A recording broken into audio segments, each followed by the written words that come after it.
Jumpa lagi dengan saya, Willy Drums. Tetap di The Sinners Channel.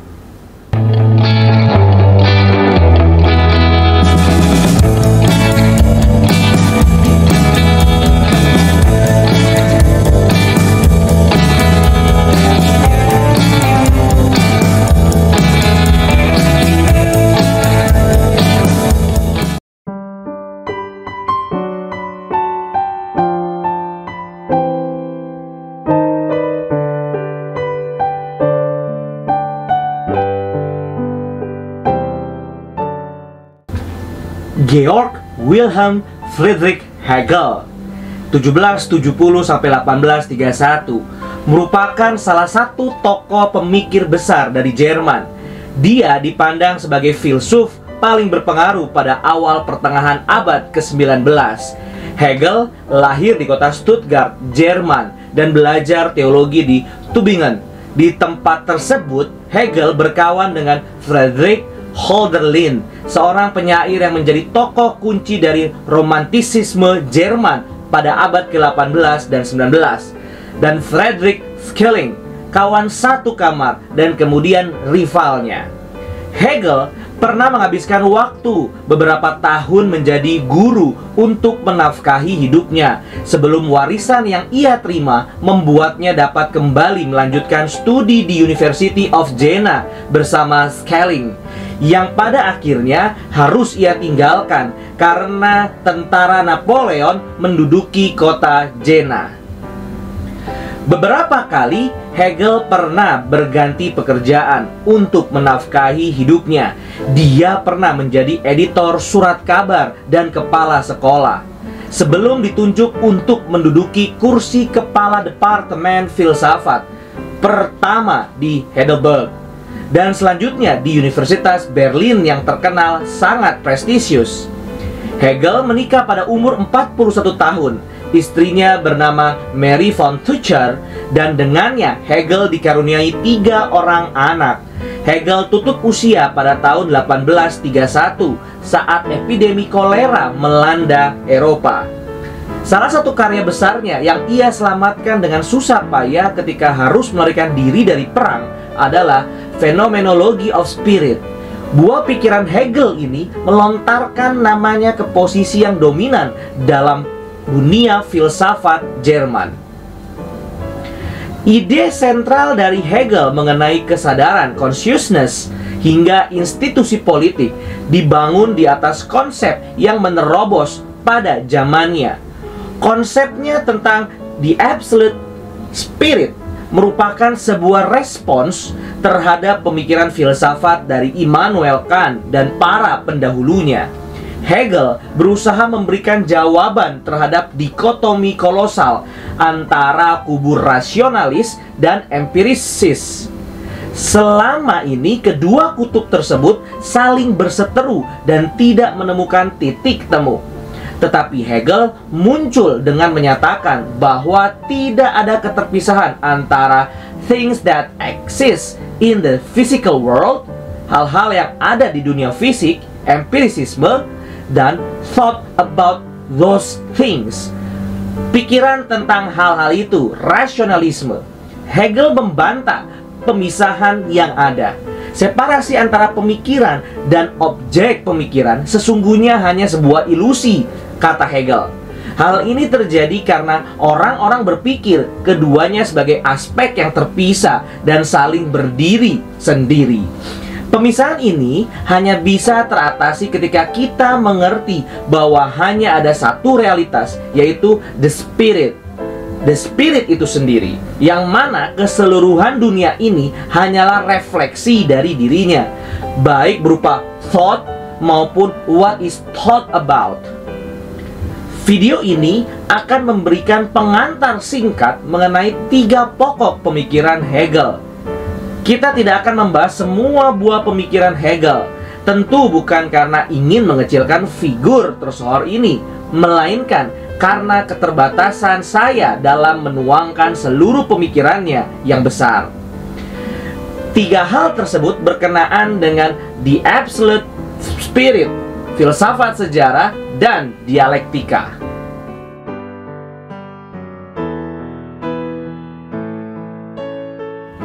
Lahirnya pemikiran Hegel tidak terlepas dari konteks dunia filsafat pada masa ia hidup. Pada masa tersebut, Immanuel Kant adalah seorang raksasa. Pemikirannya meletakkan dasar baru dalam melihat realitas dan dunia. Immanuel Kant terkenal dengan cara pandangnya yang terbagi ke dalam dua wilayah. Bagi Kant, dunia atau realitas yang tampak bagi manusia adalah dunia yang terbentuk berdasarkan persepsi dari pemikiran manusia itu sendiri. Dunia ini dimengerti sebagai dunia fenomena karena keberadaannya distrukturkan oleh kumpulan kategori-kategori pemahaman manusia. Struktur pemikiran atau kesadaran ini menurut Immanuel Kant bersifat a priori, suatu kesadaran yang muncul sebelum manusia mendapatkan pengalamannya dari interaksi dengan dunia. Sedangkan realitas dunia yang masih asli, yang ada pada dirinya sendiri, yang belum tercemar dengan penafsiran dari struktur pemikiran manusia, disebut sebagai dunia noumena. Menurut Immanuel Kant, dunia noumena ini berada di luar kapabilitas manusia untuk mengetahuinya. Kita hanya bisa mengetahui dunia fenomena, dunia berdasarkan pengalaman keseharian kita. Immanuel Kant menyebut pemikirannya ini sebagai transcendental idealism. Perseteruan antara rasionalisme dan empirisisme diperdamaikan oleh Kant di dalam wilayah fenomena. Karena bagi Immanuel Kant, baik thought maupun what is thought about dari manusia berada dalam wilayah fenomena. Kant berpendapat bahwa dunia seperti yang kita ketahui memang sebagian terstruktur oleh pikiran yang memasok bentuk-bentuk intuisi, yaitu ruang dan waktu, serta kategori pemahaman, termasuk konsep-konsep seperti substansi dan kausalitas. Bagi Hegel, pemikiran Immanuel Kant sudah merupakan satu langkah maju di dalam dunia filsafat. Tetapi pemikiran tersebut masih menyisakan kejanggalan bagi Hegel. Salah satunya adalah tentang dunia noumena, dunia sebagaimana ada pada dirinya sendiri. Menurut Hegel, itu hanyalah sebuah asumsi pemikiran yang selama ini tidak dikritisi. Setidaknya, Kant telah gagal di dalam dua hal menurut Hegel. Pertama, Hegel berargumen bahwa dunia noumena yang tak dapat diketahui itu akhirnya hanya menjadi sebuah abstraksi kosong yang tidak berarti apa-apa. Bagaimana konsep tentang dunia noumena bisa ada kalau dunia tersebut tidak bisa kita ketahui? Bila kita tidak tahu, bagaimana kita bisa memikirkannya? Hegel melanjutkan, sesuatu hanya bisa eksis atau ada ketika hal tersebut dapat dimanifestasikan di dalam consciousness, baik melalui panca indera maupun melalui pemikiran. Yang kedua, Kant dianggap terlalu banyak membuat asumsi tentang natur dan asal-muasal dari kategori-kategori dalam struktur pemikiran manusia yang ia katakan bersifat a priori.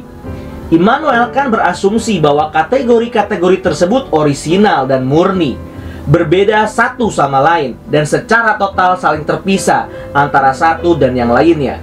Bagi Hegel, justru struktur pemikiran manusia itu bersifat dialektikal, yang berarti setiap kategori saling terhubung, saling membutuhkan untuk membangun sintesis, dan akan selalu berubah.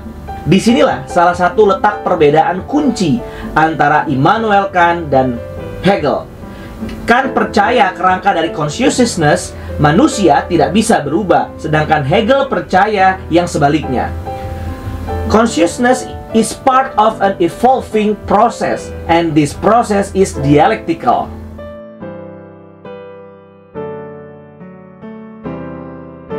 Dialektika merupakan satu dari tiga gagasan sentral dalam pembacaan Hegel terhadap realitas dunia.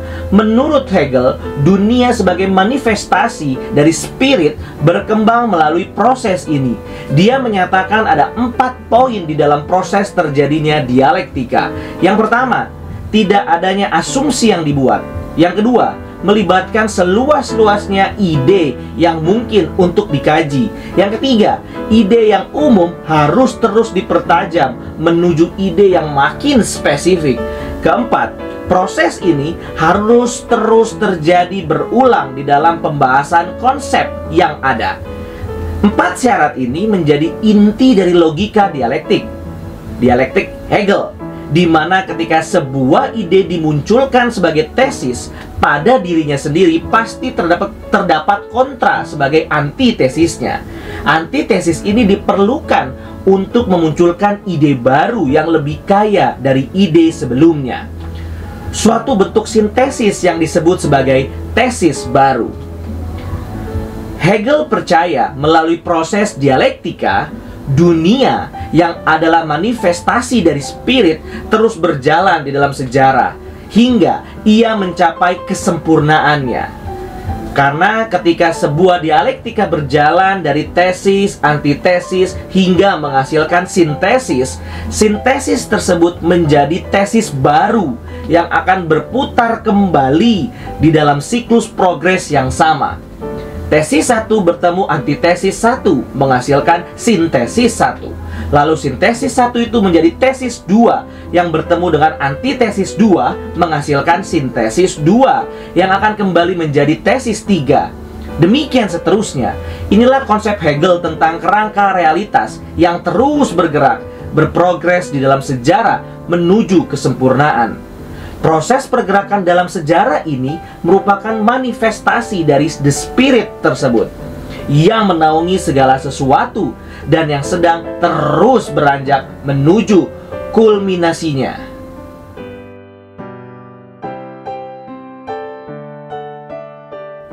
Hegel melihat bahwa sejarah merupakan wadah pergerakan, perkembangan, dan munculnya consciousness dari the spirit.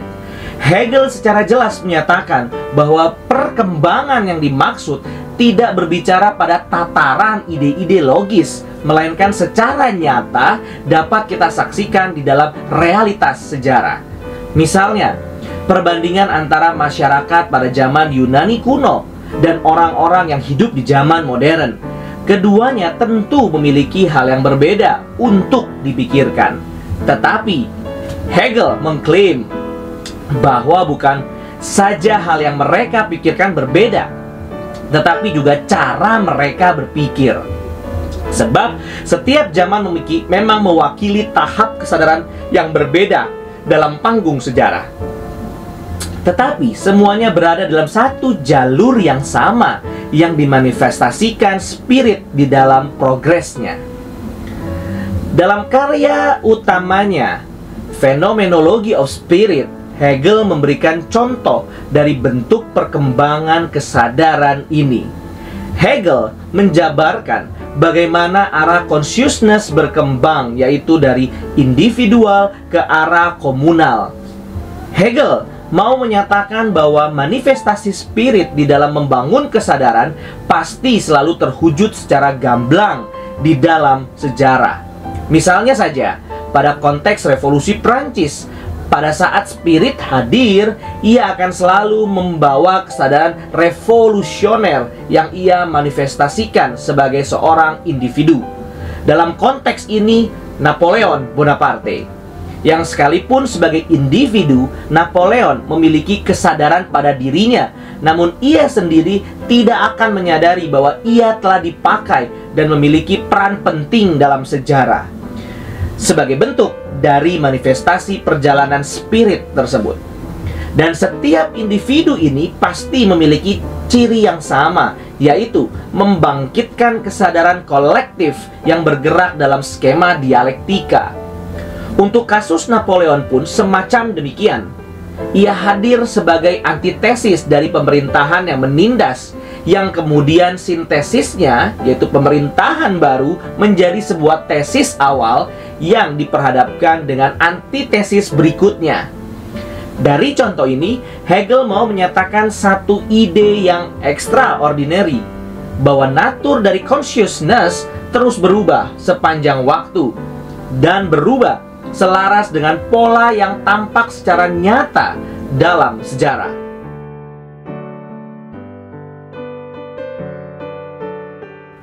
Bagi Hegel, titik akhir dari keseluruhan realitas dan ujung akhir dari seluruh dialektika sejarah adalah the absolute spirit. Semua hal ada di dalam dunia sedang bekerja dalam rangka menuju ke sana. Tetapi, sambung Hegel, apa yang ada di belakang yang telah berlalu di dalam proses sejarah tersebut nantinya tidak akan hilang atau dibuang, melainkan dilihat sebagai kesatuan dari pekerjaan spirit yang sebelumnya belum tuntas.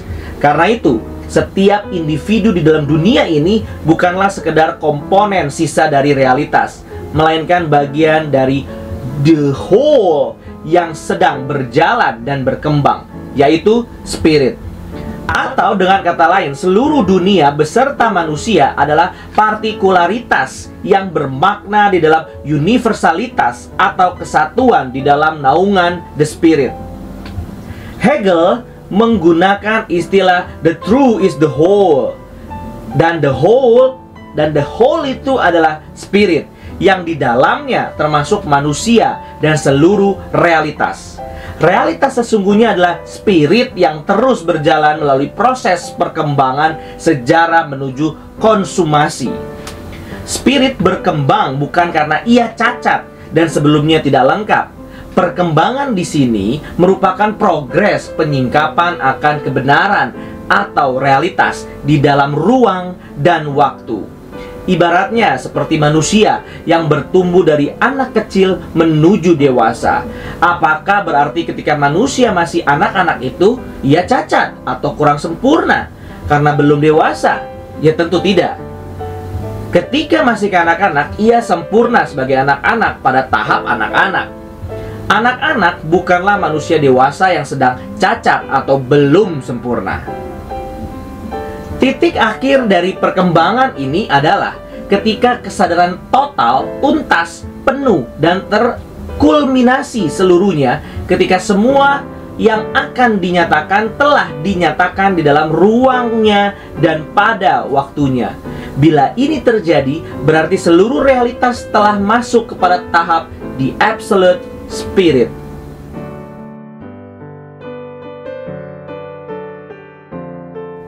Pada tahap ini, saya mencoba untuk menelusuri keterkaitan pemikiran Hegel dan kekristenan. Hal ini bukan berarti pemikiran Hegel sejalan dengan iman Kristen, terutama dalam garis tradisi reform. Namun, melalui pemahaman yang kita warisi dari John Calvin, kita menyadari bahwa dalam diri manusia terdapat sensus divinitatis, suatu kesadaran akan adanya yang ilahi, yang di dalam dosa kesadaran tersebut ditekan. Manusia berdosa hanya dapat merespons wahyu Allah di dalam dosa, sehingga apa yang manusia terima tentang Allah yang telah termanifestasikan melalui seluruh realitas dunia telah rusak atau menyimpang atau short of hamartia. Lalu, mengapa manusia masih dapat mengetahui apa yang benar?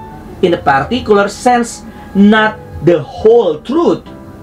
Karena belas kasihan Tuhan yang menopang. Karena itu, respons manusia berdosa terhadap wahyu umum Allah yang muncul dari pemikiran Hegel mengandung sebagian kebenaran. Tentu yang Hegel maksud sebagai spirit dan the absolute spirit bukanlah Roh Kudus ataupun Allah yang Tritunggal, sebagaimana dinyatakan Alkitab. Ada beberapa teolog ternama yang bersinggungan secara kritis dengan pemikiran Hegel, seperti Herman Bavinck. Lalu ada G. Vos, ada Cornelius Van Til, dan Francis Schaeffer. Masing-masing teolog ini memiliki persetujuan dan kritiknya masing-masing terhadap bagian-bagian pemikiran Hegel. Namun, untuk video kali ini hanya akan dibahas kritik dan persetujuan kritis dari Cornelius Van Til. Salah satu persetujuan kritis Van Til terhadap pemikiran Hegel adalah konsep yang inheren pada teorinya tentang constraint universal. Konteksnya dalam dunia filsafat klasik terjadi pemisahan yang tegas antara apa yang universal atau general dan apa yang partikular atau spesifik. Perdebatan klasik yang terkenal tentang tema ini adalah antara Plato dan Aristoteles. Terlepas dari perbedaan pandangan mereka, keduanya sependapat bahwa apa yang universal terdefinisi berdasarkan bentuk abstraknya. Tetapi abstraksi dari konsep universal Plato terpisah dari apa yang partikular. Konsep ini yang disinggung Hegel dalam pemikirannya, sebab bila demikian berarti segala sesuatu yang dibangun dalam pemahaman yang universal menjadi tidak ada dalam realitas. Misalnya, bila kita katakan kucing lucu, itu seperti ini, seperti begini, dan seperti begitu, itu berarti di dunia ini tidak boleh ada kucing yang wujudnya seperti apa yang kita jabarkan. Karena begitu ada, berarti ciri-ciri yang kita sebutkan sudah berupa ciri-ciri yang partikular, bukan lagi yang universal. Itulah mengapa Hegel katakan konsep general atau universal bila didefinisikan atau ditentukan berdasarkan bentuk abstraknya saja, realitasnya itu tidak mungkin ada. Jadi, bila kita konsisten dengan cara berpikir seperti demikian, tidak ada yang namanya perwujudan kucing lucu di dunia. Maka dari itu, secara tradisi, ortodoksi pemikiran reform lebih mengikuti cara pandang Aristotle dalam melihat relasi antara yang partikular dan universal. Plato menilai wujud yang universal itu sungguh eksis di dunia form, dan secara ontologis mendahului yang partikular di dunia matter. Namun bagi Aristotle, tidak. Yang universal itu justru tidak mungkin eksis bila terpisah dari yang partikular. Kenapa kita bisa mendefinisikan ide tentang kucing lucu? Ya karena kita pernah melihat kucing yang lucu secara partikular. Itulah kira-kira permainan kucing-kucingan antara Aristotle dan Plato. Pemahaman Bavinck tentang relasi partikular universal sejalan dengan pandangan Aristotle. Bavinck mengatakan, abstractions universal do not exist in reality. The three, the human being, the science, language, the religion, the theology, are nowhere to be found. Only particular trees, human beings, science, language, and religions exist. Van Til juga senada dengan Bavinck soal ini. Tetapi kritik tentang relasi universal partikular belum selesai. Memisahkan antara yang universal dan partikular adalah salah. Tetapi menjadikannya yang universal melebur dengan yang partikular sehingga tidak ada lagi perbedaan juga salah. Kembali kepada contoh kucing tadi. Misalnya, kita tidak mau terjebak dalam dualisme Plato dengan menghilangkan konsep yang universal tentang kucing dan hanya mau membicarakan kucing secara partikular. Kucing A atau kucing B. Karena yang universal tidak eksis terlepas dari yang partikular. Akibat dari pemikiran yang seperti ini adalah pembicaraan tentang kucing yang partikular itu menjadi meaningless. Sebab kita membuang konsep kucing secara umum dan kata kucing jadi tidak terdefinisi. Kedua, antara kucing A dan B jadi tidak ada hubungan, padahal mereka sama-sama kucing.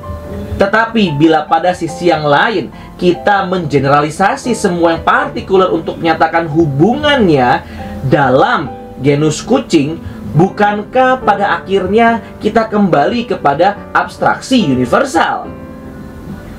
Pandangan bahwa realitas itu universal dan juga konkret atau tidak memisahkan antara yang bersifat umum dan khusus menjadi titik persetujuan Van Til terhadap pemikiran Hegel. Karena Hegel menawarkan hubungan antara yang partikular dan universal di dalam konsep spiritnya.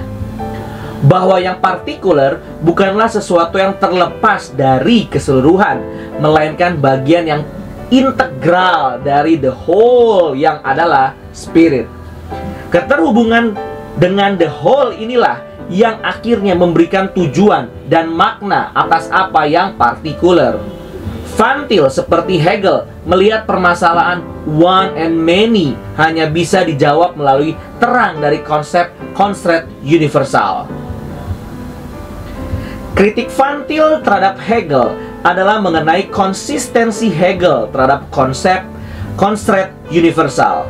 Dalam hal ini, pemikiran Hegel kontradiktif, sebagaimana ia membangun konsep pemikiran constraint universal dari alur pemikiran yang abstrak. Di dalam sistem pemikiran Hegel, partikularitas musnah oleh yang universalitas. The absolute spirit. The absolute spirit ini sendiri disodorkan tanpa penjelasan.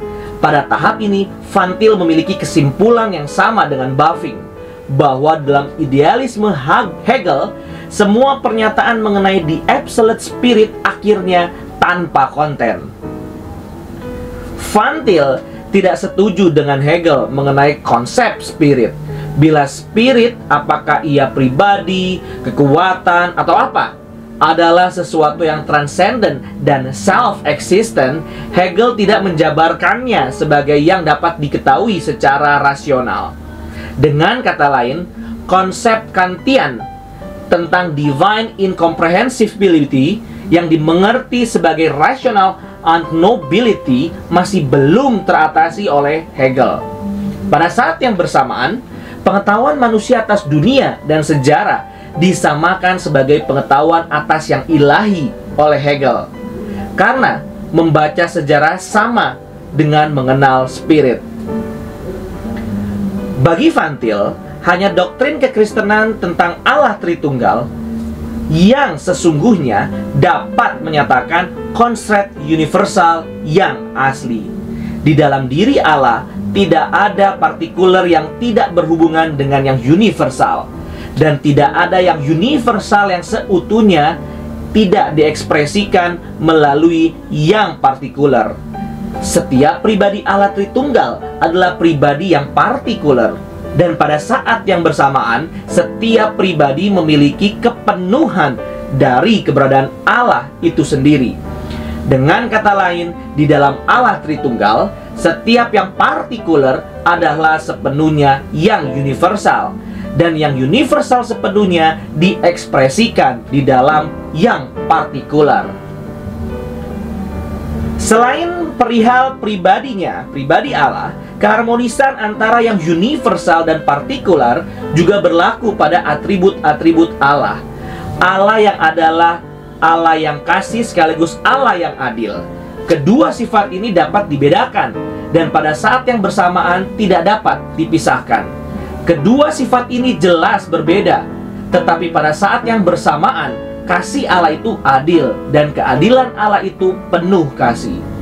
Allah adalah the original unity diversity, dan the original one and many. Implikasinya, realitas juga memiliki elemen tersebut. Kenapa? Karena dunia ciptaan diciptakan secara derivatif oleh Allah, sehingga dunia ciptaan mewarisi karakter Allah yang berbeda secara kualitas. Tuhan orang Kristen adalah Tuhan yang adalah constraint self-existent being. Itu berarti ia selama-lamanya adalah constraint universal, dengan atau tanpa dunia ciptaan, tanpa revelasi pengetahuan yang konkret dari Allah Tritunggal, dan tanpa relasinya dengan dunia sebagai pencipta. Problematika partikular dan universal hanya ditangani secara abstrak, bahkan termasuk oleh Hegel yang berusaha memberikan kritik terhadap konsep abstract thinking. Van Til setuju atas kritik Hegel terhadap gaya pemikiran abstraksi Yunani klasik, tetapi ia tidak menemukan solusi yang Hegel tawarkan tepat. Bagi Van Til jelas, ketika ia menyatakan Allah Tritunggal sebagai konsep universal yang sejati, kebenaran tersebut hanya dapat dimengerti di dalam terang dari pengetahuan Allah Tritunggal yang diberikan Allah kepada kita melalui pewahyuan Alkitab. Hanya melalui pewahyuan inilah kita baru dapat menghargai dan mengerti kaitan antara kesatuan dan keberagaman di dalam dunia kita yang kita tinggali saat ini. Terima kasih. Tuhan Yesus memberkati.